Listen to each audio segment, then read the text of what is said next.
Assalamualaikum warahmatullahi wabarakatuh. Wahai sahabatku, iblis itu selalu menggoda manusia.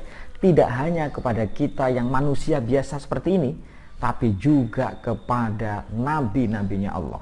Diceritakan dalam kitab Asy-Syayatin wal Anbiya misalnya, bagaimana iblis itu menggoda Nabi Nuh, menggoda Nabi Adam, menggoda Nabi Sulaiman. Dan pada kesempatan kita kali ini, kita akan membahas bagaimana iblis menggoda Nabi Sulaiman.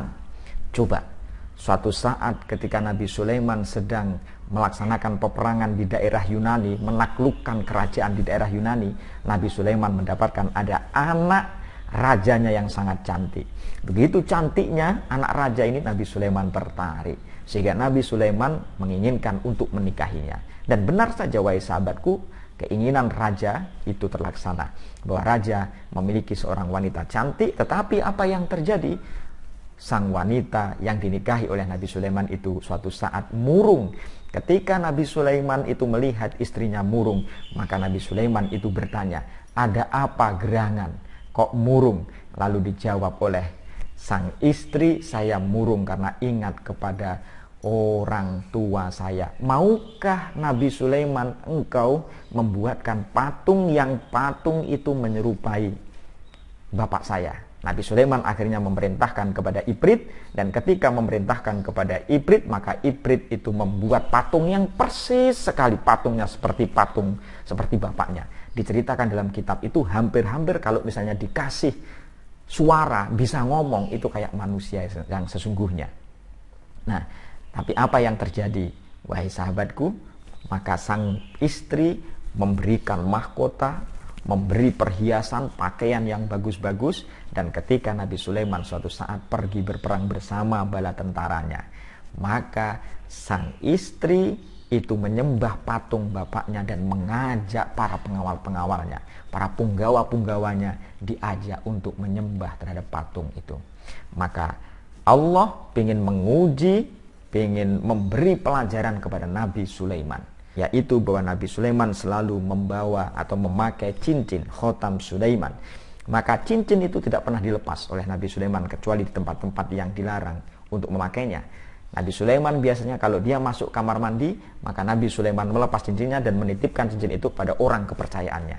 Suatu saat Nabi Sulaiman menitipkan ini kepada seorang wanita dan Nabi Sulaiman pergi kamar mandi. Ketika Nabi Sulaiman berada di kamar mandi, datanglah seorang laki-laki yang sebenarnya dia adalah iblis. Iblis menyerupai seorang laki-laki yang persis sebagaimana Nabi Sulaiman. Dia meminta cincin itu. Karena seorang yang dipasrahi tadi itu mengira itu oleh Nabi Sulaiman, diberikanlah cincin itu. Lalu dibawa dan dipakai oleh iblis yang menyerupai manusia itu, dan dia memimpin rapat di kerajaan, duduk di singgasananya. Semua para punggawa kerajaan itu menyangka bahwa itu adalah Nabi Sulaiman. Ketika Nabi Sulaiman keluar, Nabi Sulaiman meminta cincinnya. Mana cincin saya? Kata orang yang menjaga, "Loh, cincin saya dibawa oleh Nabi Sulaiman." Nabi Sulaiman mengerti, haha, ini berarti adalah iblis. Dan iblis itu sedang bertahta di singgasana Nabi Sulaiman.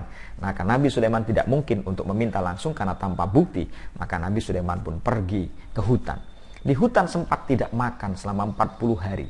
Tidak makan selama 40 hari dan meminta-minta untuk makanan, tapi tidak diberi. Karena itu Nabi Sulaiman pun mengaku dirinya Nabi Sulaiman, tapi orang tidak percaya. Nabi Sulaiman akhirnya pergi ke tepi pantai dan bertemu dengan orang yang sedang mencari ikan. Orang-orang mencari ikan di sana. Nabi Sulaiman meminta untuk menjadi salah satu di antara mereka. Nabi Sulaiman pun menjadi pencari ikan. Asib bin Barkhia, sahabatnya, orang yang sangat hebat mendampingi Nabi Sulaiman, dia mengumumkan, dia mengerti bahwa cincin Nabi Sulaiman itu dicuri. Karena itulah maka dia mengumumkan kepada masyarakat bahwa sesungguhnya cincin Nabi Sulaiman telah dicuri oleh iblis, dan iblis sekarang sedang memimpin kerajaan oleh iblis. Nah, gitu. Nah, karena itulah maka iblis lari tunggang langgang. Larinya ini ke tepi pantai, dan dia membuang cincin Nabi Sulaiman ke pantai itu atau ke laut, dan cincin itu lalu dimakan oleh ikan. Ikan itu kemudian dia mendatangi pancingnya Nabi Sulaiman atau alat yang digunakan oleh Nabi Sulaiman, dan oleh Nabi Sulaiman atas perintah Allah tentunya itu di perutnya, isi perutnya diambil oleh Nabi Sulaiman, dan di dalamnya ada cincin. Nabi Sulaiman Suatu saat ketika dalam proses pemerintahannya, maka Asib bin Barkhia bercerita, memberi nasihat kepada punggawa-punggawa, bercerita tentang kehebatan nabi-nabi sebelumnya. Tapi Asib bin Barkhia tidak menyebut Nabi Sulaiman. Nabi Sulaiman lalu heran, loh kamu kok tidak menyebut namaku setelah acara bubar?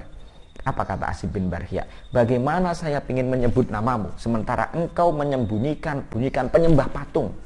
Engkau memiliki istri yang istrimu menyembah patung. Patung bapaknya tadi. Lalu Nabi Sulaiman datang menemui istrinya dan mengetahui bahwa di sana ada patung bapaknya langsung dihancurkan oleh Nabi Sulaiman. Berapa lama patung itu disembah oleh istrinya? 40 hari. Itulah sebabnya Nabi Sulaiman pun dibalas oleh Allah Subhanahu wa taala, diuji oleh Allah Subhanahu wa taala selama 40 hari sesuai dengan penyembahan istrinya kepada patung itu, dan istrinya lalu dihukum oleh Nabi Sulaiman.